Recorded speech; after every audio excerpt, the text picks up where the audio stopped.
This newest little tyke from Harley is the Street Rod 750, which is the sportier derivative of the Street 750. Now, while Harley does have a sporting history, those days are long gone. So it's honestly a refreshing move from the bike maker to revisit its sporting heritage. We've got the Street Rod here in order to test in our Indian conditions and see if this is indeed the Harley that is versatile enough to be an everyday bike. This new Street Rod takes inspiration from the company's drag-styled bikes such as the V-Rod and the Night Rod and packs in aggressive styling. Apart from a healthy dose of matte black paint for the engine and exhaust,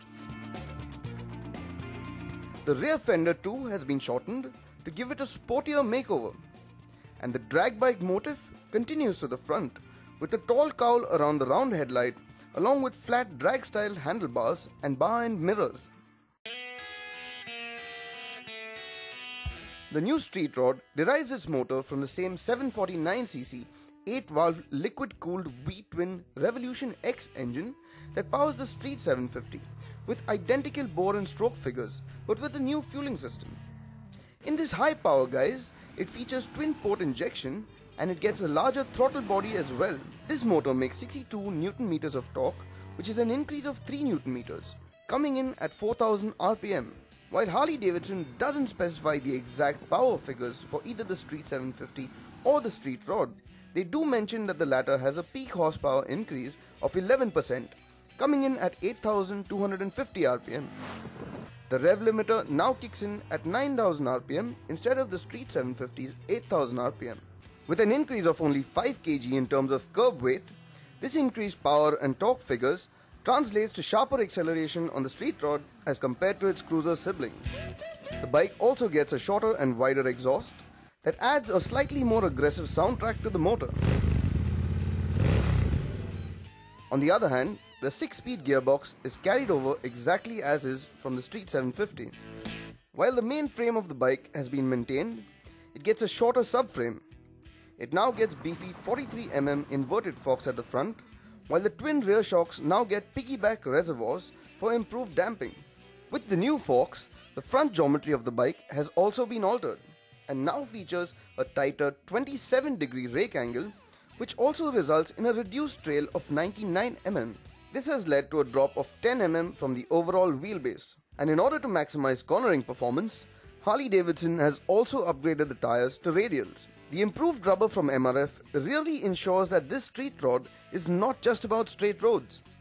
Even the brakes have seen an immense improvement, thanks to dual 300mm rotors up front, as opposed to the single disc on the Street 750.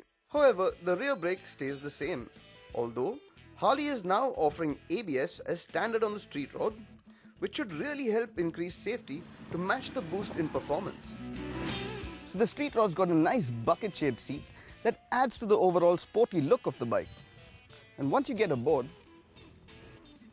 because of the flat handlebars, there's a slight forward lean, which gives you a slightly aggressive seating posture. We certainly were mighty impressed with the way the Street Rod handles. The aggressive seating position means you're already sitting quite leaned into the handlebars, so dipping deep into corners feels quite natural. The higher cornering clearance makes for much sharper handling, especially when you factor in the increased seat height of 765 mm that makes for a higher center of gravity. Once you're into the corner, the Street Rod has a rather composed feel that really encourages you to push it harder. And the engine definitely feels more punchy than the Street 750. Once you ring that throttle, the bike surges forward with a sense of purpose. The Street Rod comes together just brilliantly and really is a hoot to ride. Although it would definitely be more than happy to obliterate a set of twisty mountain roads, the seating position may make things a little bit uncomfortable on longer hauls. Now on the Street Rod, the foot pegs are positioned a little closer to the rider instead of the more forward set ones on the Street 750.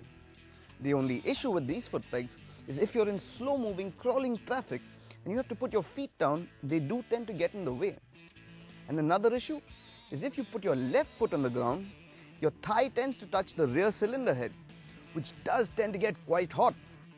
Another area we were really impressed with is the ride quality. The Street Rod manages to handle bad roads decently well, but at the same time, The suspension isn't soft enough that it gets wallowy in the turns and hampers precision. We can safely say that this is one of the best Harleys we've ridden. And despite Harley's previous efforts in this space, the street rod is a value-heavy proposition. The street rod does command a slight premium over the street 750, but that premium is quite justified considering the amount of parts and upgrades that the street rod 750 gets. And although some may find it heavy or uncomfortable, the street rod will appeal to riders who may not have considered a Harley as their next motorcycle.